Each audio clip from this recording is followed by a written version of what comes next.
Si nous, ses enfants, nous voulions recourir à Dieu comme à un père et à un roi, lorsque nous trouvons quelques graves difficultés, même si nous y sommes à cause de notre folie ou de quelques actions mauvaises, il agirait alors en notre faveur et aplanirait nos difficultés de manière parfaite, digne d'un roi.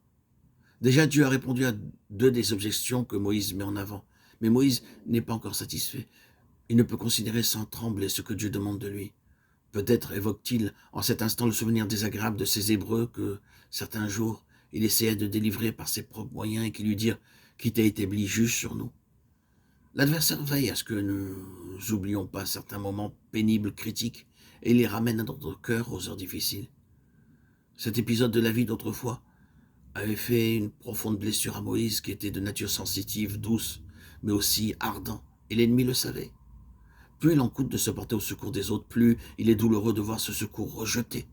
Seules certaines natures peuvent comprendre ce que ressentit Moïse lorsqu'il vit l'espérance qu'il caressait rejetée, foulée aux pieds, et que, terrifié, il s'enfuit d'Égypte. Être envoyé vers le peuple qu'il avait rejeté.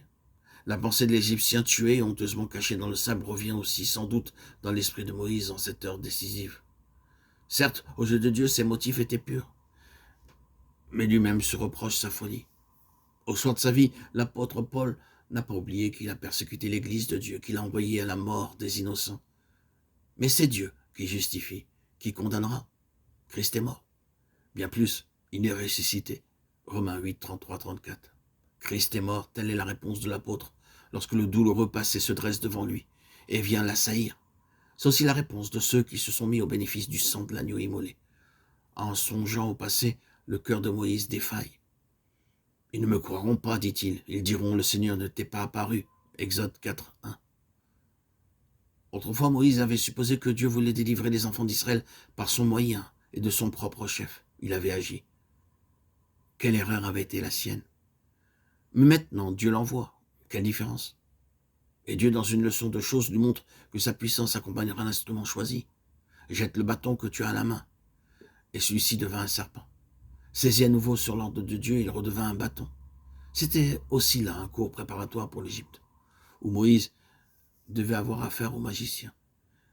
Il ne fallait pas que le moindre doute, la moindre incertitude subsistassent dans le cœur de Moïse.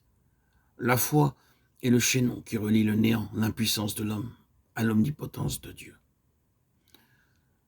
Si vous aviez la foi, dira plus tard le Seigneur, rien ne vous serait impossible. Ayez la foi de Dieu. Quiconque dira à cette montagne, soulève-toi et jette-toi dans la mer, s'il ne doute pas dans son cœur, ce qu'il dira lui sera accordé. Marc 11, 22, 23. Moïse ne doit pas douter un seul instant que ce qu'il dira sur l'ordre de Dieu s'accomplira.